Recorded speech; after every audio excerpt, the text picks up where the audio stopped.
ini? Oke, sehat. Topik akan kita bahas pada hari ini adalah usaha dan energi.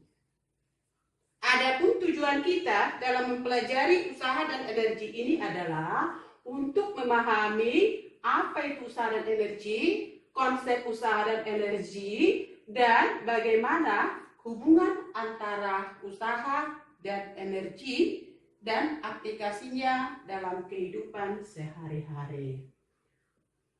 Adapun subtopik dalam topik kita ini nanti akan kita bahas ada energi. Energi itu ada energi potensial, ada energi kinetik, dan juga energi mekanik.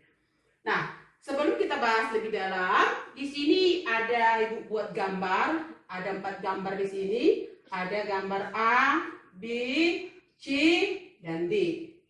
Nah, gambar pertama ini, gambar A, seorang anak mendorong sebuah dinding tembok.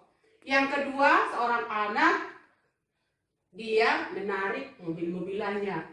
Yang ketiga, ada pohon kelapa, buahnya jatuh. Dan yang keempat, ada pistol. Nah, sebelum kita bahas lebih dalam gambar ini, coba apa yang kamu pahami tentang usaha dan energi? Coba, siapa yang tahu? Nah, dari gambar ini kita bahas satu persatu. Ini seorang anak mendorong dinding tembok. Bergerak tidak dindingnya ini? Iya. Tidak. Kalau tidak bergerak, ada nggak usaha yang bekerja pada tembok ini? Yang dikerjakan sana? Tidak. Berarti di sini usahanya sama dengan 0. W-nya sama dengan 0. Gambar B. Di sini seorang anak menarik sebuah mobil-mobilannya. Bergerak tidak? Berpindah tidak? Bergerak. Berpindah atau bergerak sejauh S. Maka untuk gambar B ini ada nggak usaha yang bekerja? Nah, dalam hal ini usaha ini bisa kita tuliskan ini besarnya gaya dorong si anak yang bekerja terhadap benda dikali cara perpindahannya. Itulah yang disebut dengan usaha. Maka dalam hal ini dapat kita definisikan bahwa usaha itu merupakan besarnya gaya dorong yang bekerja pada sebuah benda dikali dengan cara perpindahannya. Sedangkan untuk melakukan usaha ini dibutuhkan energi. Maka energi ini dapat kita definisikan kemampuan untuk melakukan usaha. Tanpa adanya energi, kita tidak akan bisa melakukan usaha. Paham anak-anak? Paham. Oke, Ibu contohkan dulu ya. Ini ada kursi. Sekarang saya dorong kursi ini ya. Terus saya dorong, ada yang dorong kerjakan sampai di sini. Ada usaha? Ada. Nah, kursi ini sudah saya dorong di sini, terus saya kembalikan ke posisi semula. Berapa usahanya? 0. Karena usaha jikalau sama besarnya berpindah dan kembali lagi ke posisi semula, maka usaha yang bekerja pada benda itu sama dengan 0. Paham ya konsep usahanya? Paham. Nah, sekarang kita masuk kepada energi. Tadi sudah kita definisikan bahwa energi itu merupakan kemampuan untuk melakukan usaha. Ini dia ya, kemampuan untuk melakukan usaha. Nah, energi itu ada 2, ya, energi potensial dan energi kinetik. Sedangkan penjumlahan atau gabungan daripada energi potensial ditambah energi kinetik ini disebutlah dia energi mekanik. Sudah? Nah, perhatikan di sini. Bagaimana kita mengetahui apa itu energi potensial, apa itu energi kinetik? Untuk energi kinetik itu ketika dia memiliki kecepatan tik, artinya bergerak. Ketika bergerak, maka dipengaruhi oleh kecepatannya. Maka energi kinetik itu, secara matematikanya dapat kita tuliskan, itu sama dengan setengah mp kuadrat. Setengah massa dikali kecepatannya dipangkat 2 kali. Nah, sedangkan energi potensial itu energi yang dimiliki benda ketika dia berada pada posisi ketinggian. Maka energi potensial, contohnya ini buah kelapa, ini berada pada ketinggian tertentu, ini dari tanah, ini disebut dia tingginya. Maka setiap benda kalau berada pada ketinggian tertentu akan jatuh akibat adanya gaya gravitasi bumi. Maka dapat kita tuliskan di sini bahwa energi potensial itu sama dengan massa dikali gaya gravitasi dikali dengan ketinggiannya. Bisa dipahami? Bisa. Nah, untuk memahami konsep lebih jauh, lebih dalam tentang energi potensial, di sini ada apa yang saya pegang ini? Dengan kertas. Kalau saya jatuhkan ini dalam ketinggian yang sama. Udah? Coba. Mana duluan sampai ke lantai menyentuh tanah? Marker. Kita buktikan ya. Kenapa bisa demikian? Coba. Karena marker mempunyai massa yang lebih berat.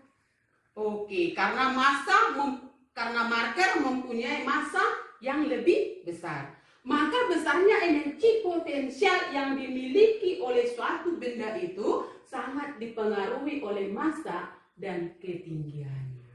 Paham di situ ya? Paham. Oke, kita lanjut.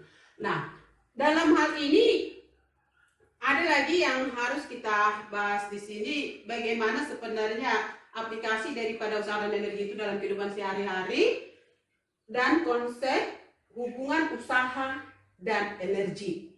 Nah, hubungan usaha dengan energi ini dapat kita lihat bahwa usaha itu sama dengan misalnya gador yang bekerja pada benda dikali jarak perpindahannya, energi kemampuan untuk melakukan usaha.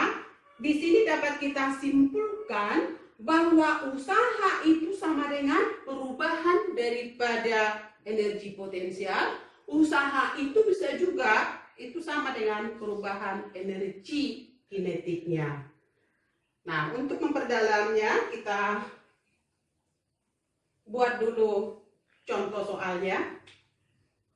Misalkan si anak ketika menarik daripada mobil-mobilannya ini mempunyai gaya dorong itu sebesar 50 Newton.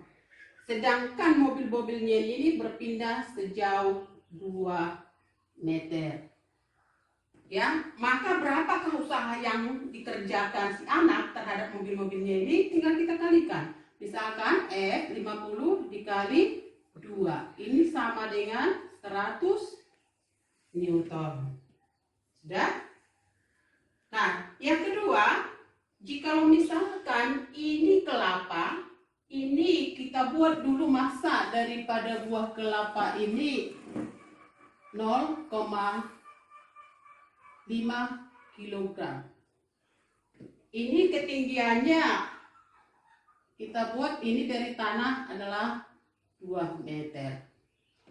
Maka berapakah energi potensial ya yang bekerja pada buah kelapa ini? Berarti ini sama dengan 0,2 dikali gaya gravitasi kita bulatkan 10 meter per sekon kuadrat dikali dengan 2. Maka 2 dikali 10, 2 ini sama dengan 4 Joule.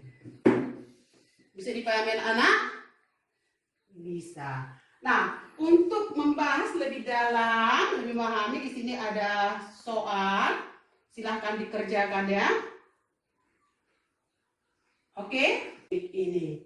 Dan selanjutnya, bagaimana ya konsep usaha itu? Ibu mau kasih satu pertanyaan. Misalkan Anda seorang tukang ojek. Terus ibu minta samamu coba bawa dulu ibu keliling Samosir. Ya, kita kita startnya dari SMA Negeri 1 Pangururan. Nanti kita kembali ke SMA ini juga. Nah, akan saya minta bahwa saya akan bayar sebesar usaha yang kamu kerjakan. Apa jawabanmu? Tidak. Tidak. Kenapa tidak? Kenapa tidak? Karena pekerjaan dibayar sesuai dengan usaha. Karena usaha yang kamu kerjakan sama dengan nol. Berarti tidak akan saya bayar. Tetapi kamu akan jawab akan dibayar sebesar energi yang saya keluarkan. Paham ya konsep energi dan usahanya? Nah, jadi saya harap anak-anak sekalian dalam kehidupan sehari-hari ini juga ini sangat banyak aplikasi ya. Misalkan kamu dalam belajar. Dalam belajar itu kamu harus yang pertama atur dulu gaya belajarmu. Diatur gaya belajarnya, terus diperhatikan waktu belajarnya, dibuat waktu belajarnya, kemudian dibuat dulu usahanya. Ya. Karena setiap usaha itu tidak akan pernah mengkhianati daripada hasilnya. Untuk kesimpulan daripada topik ini, bisa kita simpulkan apa yang menjadi kesimpulan kita dari topik ini? Yang pertama, bahwa usaha itu merupakan besarnya gaya dorong yang bekerja pada benda dikali dengan perpindahannya. Energi itu merupakan kemampuan untuk melakukan usaha. Dan bagaimana hubungan usaha terhadap energi? Bahwa usaha itu sama dengan perubahan energi kinetik, usaha itu juga merupakan perubahan energi potensialnya. Itu yang bisa kita simpulkan dari topik ini. Oke, sampai di sini pembelajaran kita. Kita sambung minggu depan. Sekian dan terima kasih.